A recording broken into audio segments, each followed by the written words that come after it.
నమస్తే, welcome to Telugu రాజ్యం. ఈరోజు మనతో పాటు ఉన్నారు సీనియర్ జర్నలిస్ట్ భరద్వాజ్ గారు. వారితో మాట్లాడేద్దాం. సార్ నమస్తే. నమస్తే అండి. సార్, తెలుగుదేశం పార్టీకి సంబంధించిన ఒక సోషల్ మీడియా టీడీపీ యాక్టివిస్ట్ అనే పేజ్లో ఒక కార్టూన్ కమ్ షార్ట్ ఫిలిం, ఆ షార్ట్ ఫిలింలో ఒక లేడీకి వైఎస్ భారతి గారి ఫోటోని పెట్టి మార్ఫ్ చేసి తర్వాత పక్కనే జగన్ గారి పేరుతో ఇంకొక జూనియర్ ఆర్టిస్ట్, అతని పేరు రావినూతల సునీల్ కుమార్ అనుకుంటా, సో ఒక వీడియో చేయడం జరిగింది. సో ఇప్పుడు కూటమి ప్రభుత్వం సోషల్ మీడియాలో అభ్యంతరకర పోస్టులు, మహిళల్ని ఇబ్బంది పెట్టే పోస్టులు, మార్ఫుడ్ పోస్టులు అన్నిటి మీద మేము చర్యలు తీసుకుంటాం, చాలా కఠినమైన చట్టాలు తీసుకొస్తాం దీనికి సంబంధించి అని మాట్లాడుతున్నారు. సో ఇక్కడి నుంచి స్టార్ట్ చేస్తే ప్రభుత్వ ప్రతిష్ట పెరుగుతుందంటారా? అంటే మొదలవ్వాలి కదా, ఇది మొదలు కాదు నిజానికి. అతను సునీల్ బహిరంగంగా సారీ చెప్పాడు దీనికి సంబంధించి. నేను నటుడినే తప్ప నేను కంటెంట్ డిజైనర్ని కాదు, కాబట్టి నేను వెళ్ళి చేసి వచ్చేస్తున్నాను, వాళ్ళు ఏం చేస్తున్నారో నాకు తెలియదు, నాకు డబ్బులు ఇస్తున్నారో నేను బతుకుతున్నాను, అంతవరకే నాకు సంబంధం తప్ప మిగిలిన కంటెంట్ వ్యవహారాలతో నాకు సంబంధం లేదు. అయినప్పటికీ నాకు బాధ కలిగింది, నేను సారీ చెప్తున్నాను అని దానిలో ఒక యాంగిల్ ఉంది. ఆ యాంగిల్ ఏంటంటే, నా మీద ఒకవేళ జగన్ పార్టీ కానీ మరొకరు కానీ దాడి చేస్తే అనే ఉద్దేశంతో ఆ వీడియో చేస్తున్నట్టుగా ఉంది. అంటే వాళ్ళ యాటిట్యూడ్ మీద అలాంటి దాడులు చేస్తారు అనే ఒక హింట్ ఇస్తున్నట్టుగా ఉంది ప్రపంచానికి. అంటే ఎవరో అతనితో మాట్లాడాలని అతను కోరుకుంటున్నాడేమో అని నాకు అనిపించింది. ఏం పర్లేదు గురు, నువ్వేం భయపడకు, నీ వెనక మేము ఉన్నాం అని, నువ్వేమీ తప్పు చేయలేదు అని ఎవరో తనకి భరోసా ఇవ్వాలని అతను కోరుకుంటున్నాడేమో అని సందేహం వచ్చేలాగా నడిచింది అది ఆ వీడియో. అయితే నిజానికి అదే సునీల్ నటించినటువంటి అనేక వీడియోల్లో కంటెంట్ నేరుగా భారతి గారిని టార్గెట్ చేస్తూ చేసిన వీడియోలు ఆవిడ ఫోటో పెట్టలేదు. ఫోటో పెట్టకుండా ఆవిడ అని ఏదో పేరు మార్చి హారతీయను అలా ఏవో పేర్లు పెట్టి అలా కొన్ని క్యారెక్టర్లను క్రియేట్ చేసి వాటిని ఎంత రెడిక్యూల్ చేయాలో అంత రెడిక్యూల్ చేస్తూ వీడియోలు చేసినప్పుడు ఈ పెద్ద మనిషి నటించాడు వాటిలో. అప్పుడెందుకు సారీ చెప్పలేదు? ఇంతకంటే దారుణం అది. అంటే జగన్మోహన్ రెడ్డి ఇంట్లో ఒక ఇల్లీగల్ అఫైర్ నడుస్తున్నది ఆయనకు తెలియదు, ఆయన ఇన్నోసెంట్గా బిహేవ్ చేస్తున్నాడు అనే టైప్లో భారతి గారిని టార్గెట్ చేస్తూ వీడియో చేసిన చరిత్ర ఉంది వీరికి. అలా ఒక పద్ధతి అంటే ఇన్ ది సెన్స్ వీళ్ళు ఆల్రెడీ ఆవిడ జీవితాన్ని ఇష్టం వచ్చినట్టు కామెంట్ చేస్తూ వీడియోలు పెట్టిన ఏ రోజున ఈయన సారీ చెప్పలేదు. అక్కడ ఫోటో లేదు అనేటువంటిది అడ్వాంటేజ్గా తీసుకుని ఉంటారు. ఇక్కడ ఫోటో ఉంది కాబట్టి సారీ చెప్పాలా? అసలు కంటెంట్లోనే జనాలకు తప్పుడు సమాచారం ఇస్తున్నాము అనే స్పృహ మీకు ఉండాలి కదా. ఆ స్పృహ లేకుండా మీరు అలా బిహేవ్ చేసేసి ఇప్పుడు సారీ చెప్తున్నారు కదా. అంటే ఒకవైపు చంద్రబాబు నాయుడు గారు ఉన్నారు దీని వెనకాల. అంటే ఇలాంటి కంటెంట్లు క్రియేట్ చేయిస్తోంది తెలుగుదేశం పార్టీకి సంబంధించిన సోషల్ మీడియా గ్యాంగ్సే ఇవి చేస్తున్నాయి అనేది వాస్తవం. జగన్మోహన్ రెడ్డిని అడ్డుకోవడం కోసం కొన్ని సినిమాలు కూడా తీశారు. వాటిలో ఒక సినిమాలో నేరుగా జగన్మోహన్ రెడ్డి వారి బాబాయిని గొడవలు తీసుకుని చంపేసినట్టుగా ఒక సన్నివేశ కల్పన ఉంది. వివేకం సినిమా సార్, ఏదో సంథింగ్ రాజధాని ఫైల్స్ అలాంటి సినిమాల్లో. సరే, ఏదేమైనప్పటికీ మేం నమ్మింది నిజం, మేము నమ్మిన నిజాన్ని చెప్పామని అనుకోవచ్చు. కానీ ఆ నిజంలో మీరు కోర్టుని అంటే బైపాస్ చేశారు, అలాగే ఇతర అంశాలని కూడా బైపాస్ చేసి మీ చేతుల్లోకి విషయాన్ని తీసుకుని మాట్లాడారు. ఇది కరెక్ట్ కాదు ఈ ధోరణి. ఇప్పుడు ఆయన పవన్ కళ్యాణ్ని రావణ్ ఏదో అన్నాడు అని గగ్గోలు పెడుతోంది కదా ప్రపంచం అంతా. ఇప్పటికీ ఆ చర్చ జరుగుతూనే ఉంది కదా.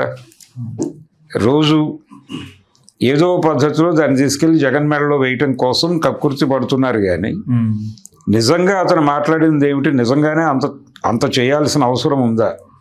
అంటే దీనిలో జగన్కి చుట్టడానికి అవకాశం ఉంది అనేది అడ్వాంటేజ్గా తీసుకుని బిహేవ్ చేస్తున్నారు తప్ప అంత దారుణాలు ఏమున్నాయి దానిలో అనే చర్చ వీళ్ళు చూపించిన దారుణాలతో పోలిస్తాయి. వీళ్ళు జగన్మోహన్ రెడ్డి ఇంటి గురించి మాట్లాడిన వ్యవహారాలతో పోలిస్తే ఇదేమీ కాదు. అవును. అయినప్పటికీ ఇంత గగ్గోలు పెడుతున్నారే, మీరు ఈ వీడియోలు ఎందుకు చూడరు అనేది ప్రశ్న. ఓకే. ఇలా ఇప్పుడు ఆయన టాస్క్ ఫోర్స్ ఒకటి పెడతానంటున్నాడు చంద్రబాబు. దాంతో పాటు ఆల్రెడీ ఒక మంత్రివర్గ ఉపసంఘం వేశారు సోషల్ మీడియా కేంద్రంగా. సోషల్ మీడియా మీదే గొడవ జరుగుతోంది ఇప్పుడు అక్కడ. ఇంకే విషయాలు పట్టించుకోవట్లేదు ఎవరు. సోషల్ మీడియాని కంట్రోల్ చేస్తే పని అయిపోతుంది. సోషల్ మీడియాని వీళ్ళు ఎలా కంట్రోల్ చేస్తారు? కేసులు పెడతారు తప్ప. కేసులు కూడా వీళ్ళు గాయపడాలి. జగన్మోహన్ రెడ్డి గురించి బ్యాడ్గా మాట్లాడితే వీళ్ళ మనోభావాలు గాయపడవు కదా, అందుకని వీళ్ళు కేసులు పెట్టరు. వీళ్ళు కేసులు పెడితే తప్ప పోలీసులు కదలరు. ఇప్పుడు సపోజ్ ఇలాంటి వీడియోల మీద జగన్మోహన్ రెడ్డి అభిమానులు లేకపోతే ఆయన కుటుంబ సభ్యులు వెళ్ళి కేసు పెడితే ఇదే పద్ధతిలో అరెస్టులు చేస్తారా? చేస్తారా అనేది ప్రశ్న. చేస్తారా చేయరా అనేది వాళ్ళ విచక్షణ. కానీ ఇక్కడ అలాంటి ప్రెజర్ ఇవ్వాల్సిన అవసరం అయితే ఉంది జగన్ పార్టీకి. వాళ్ళు బాధ్యత అయితే కేసులు పెట్టాలి. కేసులు పెట్టి మీరు పరిగెట్టండి అని అడగాలి. అడగకపోతే ఇలాంటివి గ్రాంటెడ్గా తీసుకుని వీడియోలు చేసే బ్యాచ్ ఉంది అక్కడ. అందుకని అదొక ప్రమాదకరమైనటువంటి ధోరణి. మీరు ఒక వేలు అవతలకు చూపిస్తుంటే 4 వేళ్ళు మీ వైపు చూపిస్తాయి అనేది ఒక పాత ఇది ఉంది అవగాహన. ఇది ఇలాంటివే మీరు ఇప్పుడు ఈ టైంలో అతను సారీ చెప్పడంతో అతను చేసిన పాత వీడియో కంటెంట్లు ఏమిటి అని చూడటానికి ఒక విండో ఓపెన్ చేశాడు. అందులో చాలామంది తెలుగుదేశం గెలుపు కోసం తప్పించిన వాళ్ళు పెట్టుబడి పెట్టారు, డబ్బులు పెట్టి ఆ వీడియోలు తీయించారు. వాంటెడ్గానే, టార్గెటెడ్గానే జరిగింది అది. ఎన్నికల సందర్భంగా ప్రజల మనసులు కలుషితం చేసేటువంటి మోటోతో చేసినటువంటి వీడియోలు అవన్నీ. ఇప్పటికీ అదే ధోరణి కొనసాగిస్తూ దాని మీదే బతుకుతున్నాడు అతను. అది తప్పని నేను అనుకోవడం లేదు. మీరు పొలిటికల్ క్రిటిసిజం పెట్టండి, పర్సనల్ లెవెల్కి వెళ్ళి లేనిపోని ఇప్పటికీ వాళ్ళు చేస్తున్న వీడియోల్లో మీరు ఏదో చట్టం చేసి జనాల భూములన్నీ మీవిగా మార్చుకునే ప్రయత్నం చేశారు కదా, అప్పుడు లేని ఏడుపు ఇప్పుడు ఎందుకు అని ఒక ఆవిడ జగన్ని తిడుతుంది. అది నిజంగా రూట్స్లోకి వెళితే అలా మార్చేసుకోవడం సాధ్యం అవుతుందా? దాని మీద ఫోటో వేసిన మాత్రాన ల్యాండ్ టైటిలింగ్ యాక్ట్ గురించిన గొడవ. ల్యాండ్ టైటిలింగ్ యాక్ట్ని ఎంత తప్పుడు ప్రచారం చేయాలో అంత తప్పుడు ప్రచారము చేశారు. ఇప్పుడు కూడా ఈవెన్ చంద్రబాబు నాయుడు వీళ్ళు కూడా ఎందుకు ప్రజల భూములు తీసుకుంటున్నారు? ఇవ్వమంటే ఎందుకు బుల్డోజర్లు నడిపిస్తున్నారు అక్కడికి, రైతుల పొలాల్లోకి? వీళ్ళకేం రైట్ ఉంది? అంటే మీరు చేస్తే శృంగారం, అతను ఇంకా భూములు తీసుకుంటాడేమో అని డౌట్. అసలు ప్రభుత్వం అవసరమైతే మీ భూమిలో ఒక 10 గజాలు అన్ని వైపుల నుంచి ఎంక్రోచ్ అవడానికి మీరు ఒక అఫిడవిట్ ఇవ్వాలి. ఇచ్చినప్పుడు మాత్రమే మీ ప్లాన్ని మేము అప్రూవ్ చేస్తాము అని చట్టం పట్టుకొచ్చిన పెద్ద మనిషి చంద్రబాబు నాయుడు గారు. ఆయన ఉమ్మడి రాష్ట్ర ముఖ్యమంత్రిగా ఉన్న రోజుల్లో. కనుక ఇలాంటి దారుణాలు చాలా ఉన్నాయి చరిత్రలో. అందుకని ఈ సునీల్ అనే యాక్టర్ ఆయన సారీ చెప్పడంలో కూడా ఒక వెటకారం ఉందేమో అనిపించింది నాకు. ఆ వెటకారం ఏంటంటే ఆయన యాటిట్యూడ్ ఇది. ఆయన్ని ఎవరన్నా విమర్శిస్తే దాడి చేస్తాడు, ఆ దాడికి భయపడి నేను జగనన్న అని చెప్తున్నాను అనే సబ్మిషన్ ఉందా అని డౌట్. కాబట్టి అదేదో జెన్యూన్ అనుకోవటం లేదు నేను. అది జెన్యూన్ అయి ఉంటే ఇంతకు ముందు చేసిన వీడియోలకు కూడా సారీ చెప్పాలి. అందులో కంటెంట్ పరమైన బూత్ ఉంది, అది అతనికి తెలుసు. ఎందుకంటే అతనే ఆ పాత్ర వేశాడు కాబట్టి.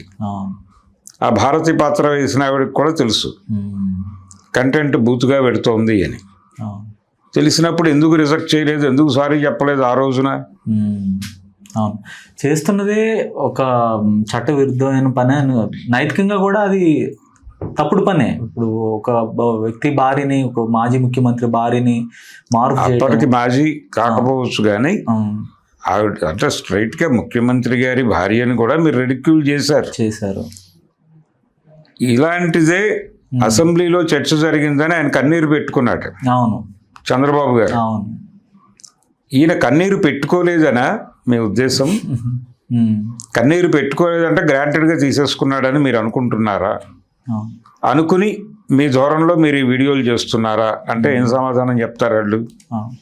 అందుకని ఈ సునీల్ టైమ్లీ గుర్తు చేశాడు ప్రపంచానికి.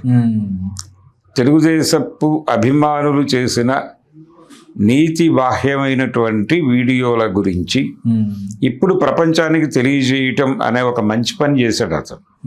అందుకు అభినందించవచ్చు. అది చేయటం ద్వారా తెలుగుదేశం పార్టీ అంటే ఇప్పుడు ఏదో రావణ్ ఇలా అన్నాడు అని అంటున్నారు, కానీ ఇది డిజైన్డ్.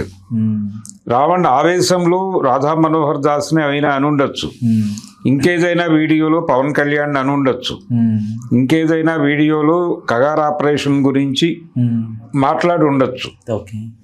అవన్నీ జెన్యూన్ ఫీలింగ్స్గానే చూడొచ్చు, కానీ ఇది అలా కాదు.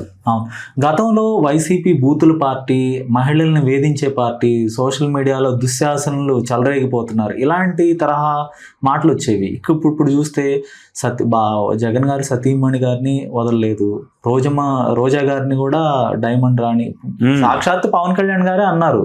తర్వాత కిరాక్ ఆర్పి లాంటి వ్యక్తులు, ఇంకా కొంతమంది సీమరాజా అనే వ్యక్తి, ఇంకొక అతను. సో వీళ్ళందరూ ప్రతిరోజు నిత్యం కృత్యంగా రెడిక్యూల్ చేస్తూనే ఉంటారు. అంటే పొలిటికల్ పార్టీలు ఎందుకు సార్ ఇలా ఉంటాయి అంటే వాళ్ళు చాలా హిపోక్రటిక్ గా ఉంటారు. ఒకవైపు దొంగ అంటూనే దొంగతనం చేస్తూ ఉంటారు. దొంగ అన్నట్టు ఒక సామెత ఉంది మనకి. అవును, అలా అంటే మేం చేసేది, మేం తిడితే తప్పు కాదు, మేం డబ్బులు ఇచ్చి తిట్టించేది తిట్లు కాదు, వాళ్ళు మాట్లాడేవి మాత్రమే మాటలు, వాళ్ళు మాట్లాడేవి మాత్రమే బూతులు, మేము నీతులు మాత్రమే మాట్లాడతామని చెప్పడం అనే ధోరణి ఉంది. అది ఆ బుల్డోజింగ్ ప్రోగ్రాంలో ఉండి సోషల్ మీడియాలో ట్రోల్ గురించి మాట్లాడే నైతిక హక్కు లేదు తెలుగుదేశానికి. ఇంక ఇటీవల కూడా రావణ్ పవన్ కళ్యాణ్ తరహా భాష వాడినప్పుడు దాన్ని సమర్థిస్తూ ఆయన అరెస్ట్ని సమర్థించారు జన సైనికులు. మరొకవైపు ఇదే భాష మాట్లాడాడు కదా పవన్ కళ్యాణ్ ఇన్ని మహిళలను తిట్టాడు, ఒక మహిళను చూడకుండా డైమండ్ రాణి అన్నాడు, తర్వాత చెప్పు తీసుకొని కొడతా అన్నాడు, ఇంకా చెప్పులు కూడా చూపించాడు. ఇవన్నీ ప్రశ్నలు వచ్చినప్పుడు జన సైనికుల ఆన్సర్ ఏంటంటే వాళ్ళు అది ఏ సందర్భంలో అన్నాడు, ఇలాంటి ఒక సమర్థింపు. ఇప్పుడు ఈయన మాట్లాడిన మాటల్ని సందర్భం నుంచి విడదీసి ఇష్టం వచ్చినట్టు ఎడిట్ చేసి వీడియోలు కోర్టుకు పెట్టారు అని చెప్పారు కదా ఏబి వెంకటేశ్వరరావు గారే స్వయంగా. మరి దాని మీద ఏం మాట్లాడతారు వీళ్ళు? పవన్ కళ్యాణ్ మాట్లాడిన మాటలకు ఒక బ్యాక్గ్రౌండ్ ఉందని చెప్పుకుంటున్నారు సమర్థింపులు. ఇక్కడ కూడా రావణ్ మాట్లాడిన మాటలకు కూడా ఒక బ్యాక్గ్రౌండ్ అంటూ ఉంటుంది కదా. రాధా మనోహర్ దాస్ కి రియాక్షన్ గా ఆయన మాట్లాడాడు, ఇక్కడ వైసీపీ నాయకులకి రియాక్షన్ గా పవన్ కళ్యాణ్ మాట్లాడారు. ఇప్పుడు రాధా మనోహర్ దాస్ మాట్లాడిన మాటల్ని, ఆయన మరియమ్మ గురించి చేసిన కామెంట్స్ ని తెలుగుదేశం పార్టీ జనసేన సమర్థిస్తున్నాయని అనుకోవాలి కదా. ఆయన మతాల మధ్య చిచ్చు పెట్టడానికి ప్రయత్నం చేస్తే కొట్టి తిప్పి కొట్టి అన్నాడు. ఆ మతాల మధ్య చిచ్చు ఏం పెడుతున్నాడు ఆ రాధా మనోహర్ దాస్ అనే వ్యక్తి అని మీరు పరిశీలించాలి కదా, పరిశోధించాలి కదా. పరిశోధించి అతని మీద ఏమన్నా కేసు పెట్టండి. ఈ సునీల్ కాదు గొడవ, సునీల్ ఓకే, ఇతని నుంచి మొదలు పెట్టచ్చు.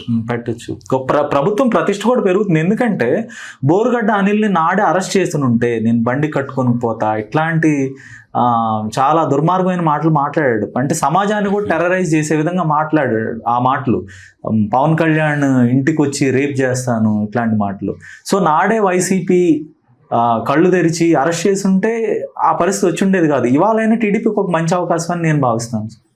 చెయ్యొచ్చు అంటే ఎందుకు కాదు. ఇంకా వీళ్ళందరూ చేసిన వీడియోలు ఆ కంటెంట్ ఎవరు క్రియేట్ చేశారు, ఎవరు రైటరు, అక్కడి నుంచి మొదలుపెట్టి లోపల వేయాలి, వేసి అక్కడి నుంచి చేయండి.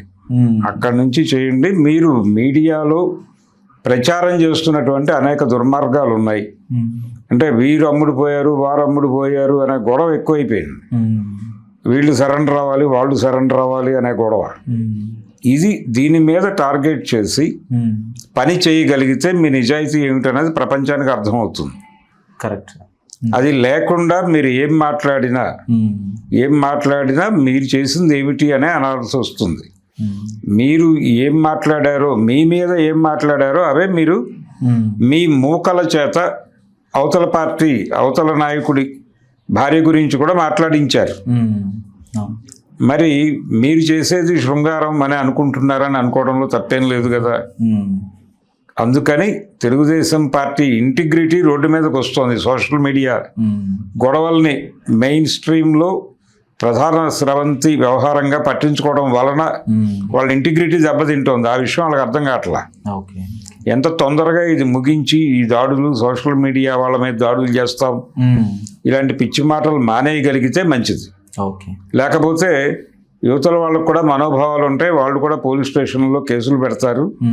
కేసులు పెట్టినప్పుడు అలా రియాక్ట్ కాకపోతే లేదు సిద్ధాంతం చెబితే ఆ సందర్భం వేరండి అని జడ్జిమెంట్లు పాస్ చేస్తే పోలీసులు దాని మీద కోర్టుకు వెళ్ళి ఛాలెంజ్ చేస్తే ఏమిటి పరిస్థితి? మేము జడ్జీలను కూడా మేనేజ్ చేస్తాం, నీకు ఎమ్మెల్సీ ఇస్తాం, లేకపోతే ఇంకొక అకౌంట్లో నీకేదో ఒక గవర్నర్ ఇప్పిస్తాము, ఇలాంటివి ఏవైనా ప్రలోభ పెట్టి మీరు అనుకూలమైన తీర్పులు తెప్పించుకోవచ్చు గాక. అప్పుడు కోర్టు ఇంటిగ్రిటీ కూడా క్వశ్చన్ అవుతుంది బయట మార్కెట్లో. కనుక తెలుగుదేశం పార్టీ వ్యవహారాన్ని రోడ్డు మీదకి కొంతమేరకు లాగేడుతుంది, లోపాయికారి వ్యవహారాలని. అందుకు మెచ్చుకోవచ్చు. ధన్యవాదాలు సార్. Thank you.